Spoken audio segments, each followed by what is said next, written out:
दोस्ती इम्तिहान लेती है,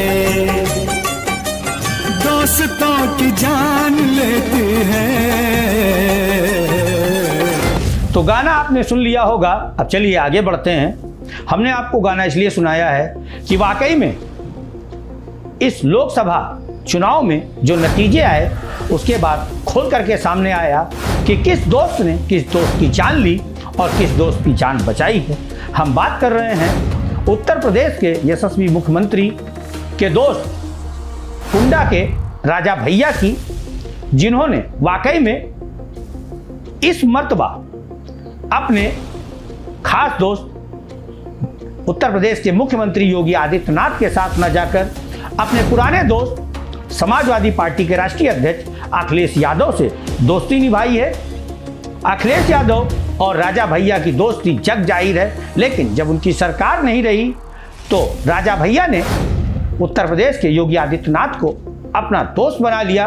उन्हीं के माध्यम से ये पीएम मोदी के दोस्त बने और ये बात किसी से छुपी नहीं है कि राजा भैया के लिए उत्तर प्रदेश के मुख्यमंत्री योगी आदित्यनाथ ने बहुत कुछ किया, क्योंकि एक समय में जब राजा भैया की पत्नी उन पर हावी हुई थी तो उस समय सिर्फ और सिर्फ एक ही व्यक्ति उनके साथ थे, वो थे उत्तर प्रदेश के मुख्यमंत्री योगी आदित्यनाथ। उन्होंने राजा भैया का घर नहीं टूटने दिया, लेकिन जब लोकसभा चुनाव आए, प्रतिष्ठा उत्तर प्रदेश के मुख्यमंत्री योगी आदित्यनाथ की दांव पर लगी थी।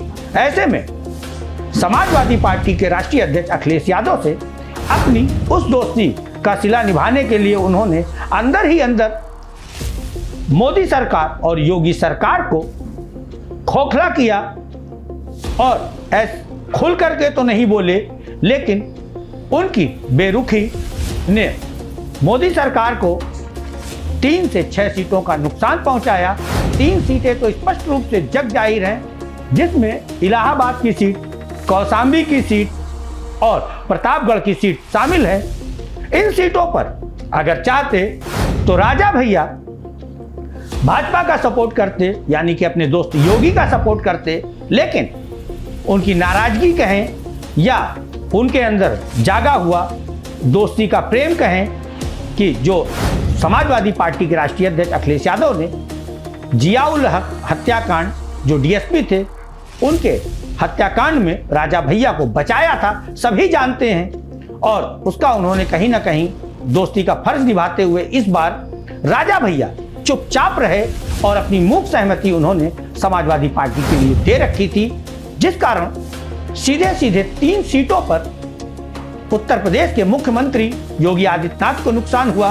उनकी छवि धूमिल हुई, उनकी प्रतिष्ठा धूमिल हुई और मोदी सरकार को 3 से 6 सीटों का भारी नुकसान हुआ है। हालांकि राजा भैया तो कहते हुए नजर आएंगे कि वो तो मोदी और योगी के साथ थे, लेकिन अब देखना यह है कि राजा भैया किस तरह से अपनी दोस्ती योगी आदित्यनाथ के सामने और देश के प्रधानमंत्री नरेंद्र मोदी के सामने साबित करते हैं और आने वाले समय में वक्त किस तरह अपना रुख लेगा, करवट बदलेगा, ये भी देखा जाएगा कि अब राजा भैया और योगी आदित्यनाथ के बीच जो रिश्ते हैं दोस्ती के, उनमें खटास आएगी या फिर से योगी और राजा भैया और मोदी जी की दोस्ती परवान चढ़ेगी।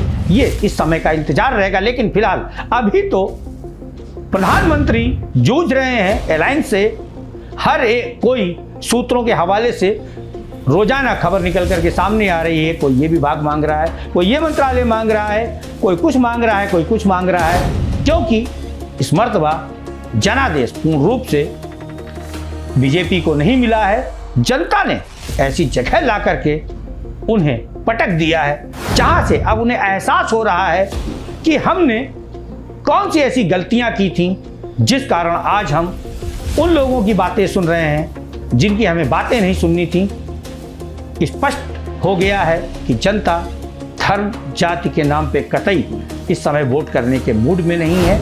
और फिर हम कह रहे हैं कि उत्तर प्रदेश के अंदर, खास करके उत्तर प्रदेश के अंदर अगर अभी भी जो अफसरशाही है, जो भ्रष्टाचार है, जो जनता के साथ हो रहा है, उस जनता के साथ जो वोटर जनता है, जो सड़कों पर रहती है लेकिन वोट डालने जाती है, जो व्यापारी है, जो मध्यम वर्गीय परिवार है, जो वाकई में वोट डालने निकलता है, उसने इस बार भी ऐसा नहीं है कि मोदी और योगी के साथ धोखा किया है, लेकिन कुछ नाराज वोटरों ने रुख मोड़ दिया है उन लोगों की ओर जिन्हें कभी जंगल राज कायम करने के लिए जाना जाता था।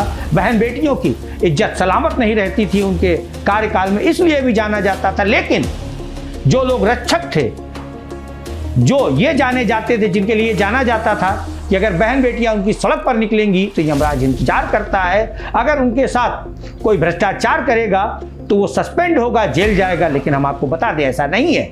इस बार ये निकल करके सामने आ गया है, क्योंकि जब मंत्रियों ने, मुख्यमंत्रियों ने, सांसदों ने, विधायकों ने अफसरशाही पर भरोसा किया है तो अफसर सिर्फ और सिर्फ अपना फायदा देखता है। और इस बार जग जाहिर हो गया।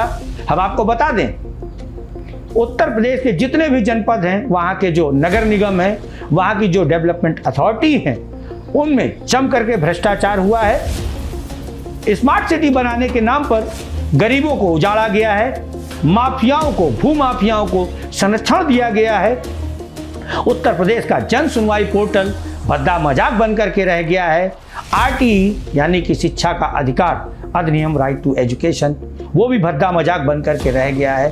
अस्पतालों में किस तरह से मरीज के साथ दुर्व्यवहार किया जाता है, जबकि उत्तर प्रदेश में योगी सरकार और योगी को बेहद ईमानदार माना जाता है।